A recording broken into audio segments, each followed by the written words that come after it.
I saw this video basically on social media, and it was basically like these young people, like one by one they were stating the name that people call them by, like especially considering the fact that I think they're in America, so the name that people call them by, which is probably a Western name and their African name.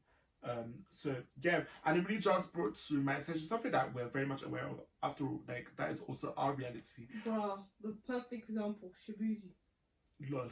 But like, yeah, but we're about to get into it. But like, yeah, it also reminds me of our reality and probably a lot of people's reality of, you know, Nigerians making that decision that, okay, you know, their children, they want them to be addressed by Western names or English names, probably so that they could adapt and fit more into the Western society, and our traditional names have taken the middle seats in all of that, so that kind of thing. So yeah, I was just thinking about it, and I'm just like thinking about the whole impact it has, maybe the impact it's had on us as a culture and stuff like that. It's good, you know, it is good that, you know, we're in an age, you know, with social media where we're finding people are growing in their pride for, you know, their roots and stuff like that, and people are using all these opportunities to highlight where they're from and their names and things like that. But like, yeah, like our parents actually did make this decision for us that, well, we're going to be addressed by Western names rather than traditional names. So what are your thoughts on all of that? Well, I remember I was watching, I think, was it a podcast or an interview from Stephen, the guy who has a podcast, The Diary of a CEO. Yeah.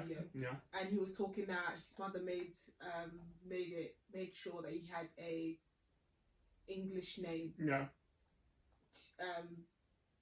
So that it'd be easier on him in, like, you know, in the Western world, basically in regards to getting a job, or like, because when they see the name, they're not going to first think of a black person, let alone a Nigerian person. So his mum made that decision to go through that, and he said that he believes that helped him quite a lot in regards to getting through the doors.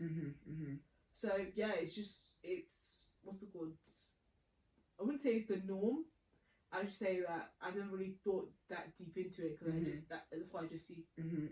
Yeah, like it's definitely a popular thing amongst you know, Nigerians, even Nigerians in Nigeria, they do it. You understand? Yeah. Talk less of Nigerians in the diaspora, that kind of thing. And I also do think, like, as I'm bringing it up, it's not as if I have necessarily negative feelings towards it and other ones. I was just maybe looking at the larger picture of the impact maybe it's having on the culture.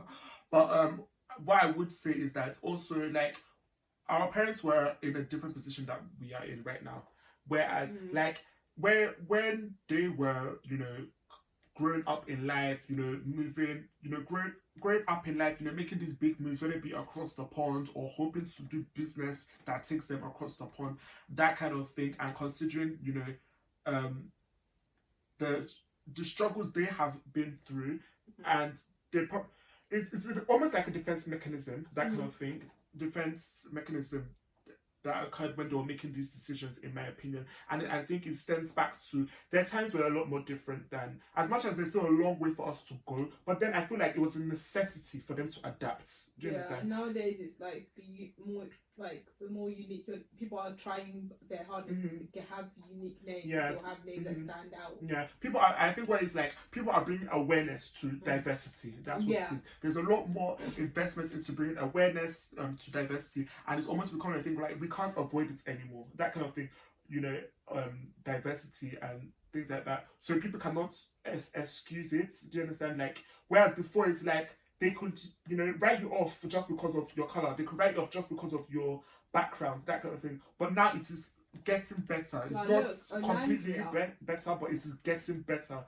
Like Alandria, that's like, you can really say that's like a common name or something like that. Like, what's it called? What's her name again? Who? Yolanda. Yowande. Why is it? I was thinking Yolanda for some reason. Yowande. Yeah, like that was like, you know. Yeah.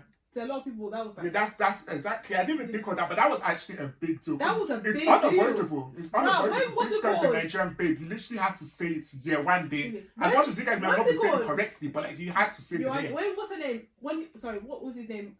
That Musa. Musa. Musa, the YouTuber. I think I know when he kept saying her name again, it became like a whole line. Yeah. Like, what's going on? Was it you and the babe? I was like, gosh. It became a whole trend at one point.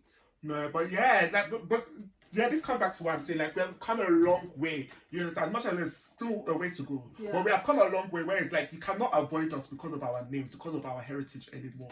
That kind of thing. So now we can, you know, I think people are a lot more comfortable embracing it. Do you understand? Whereas then it was almost like it was borderline, you know, something that people were a bit, you know, some people were even embarrassed of. After all, there was a time when people didn't. It's only listening that African Americans are trying to find the heritage, because before nobody wanted to be African. That's just the reality of it. Like, what's it called? Go to the country and what's it called? Pick a name for themselves. Exactly, but before nobody wanted to be African. Like, what's it called? Portia. Oh my gosh, when Portia was like, yeah, they named me this. I was like, they named you what? They named you. Lol. But that's the thing, because all now it is, you know, popular to embrace the culture, and it's not necessarily a bad thing. Do you understand? It just is a reality of how, you know, the growth that is coming with our culture, everything. But yeah, I just think, from that whole, watching that video back, I'm just like, wow, the impact this has had on our generation. And now that I'm even thinking about it, do you think maybe our generation would approach things differently? Especially now that, what did you say? Yeah. Because especially now where people are like, you hear a lot more people, especially like within the Igbo community, because that's really where my attention is. But like people are like really keyed into trying to learn the language, things like that, and they're really getting onto their parents for not teaching them. But we're not gonna just, you know, stay on that. We're gonna push forward and like, make our own efforts to learn it. But yeah, maybe us as a generation, we would try and revert it in, making more of an effort to put ourselves out there, our culture out there. Nigerians have put it everywhere. Yeah. So there'll soon be a time when you cannot escape a Nigerian name. I have now seen Nigerian Russians. Yeah. Anything like, bruh, we're everywhere. Yeah, people are going to be forced to learn how to pronounce it, because I think that was another big thing that Nigerians used to worry about. Like, they didn't want to have to constantly be correcting somebody when it comes to their child's name, that kind of thing. So, but yeah, it's going to get to a point. The same way you learn how to pronounce Schwarzenegger, you learn how to pronounce Osaki, you're going to have to learn. Like, there's nothing you can do about it. True. Because you cannot avoid us. You actually take the time to learn those names. You literally just, you have to learn. So, yeah. That's what they're saying, Cheryl Fernandez Versini. How many times on X Factor? You will learn. Yeah. Yeah, and if she changed it a month later, you're going to learn. So, yeah, the same way you guys were learning, all these other ones, you can't avoid us anymore. That's just the reality of it.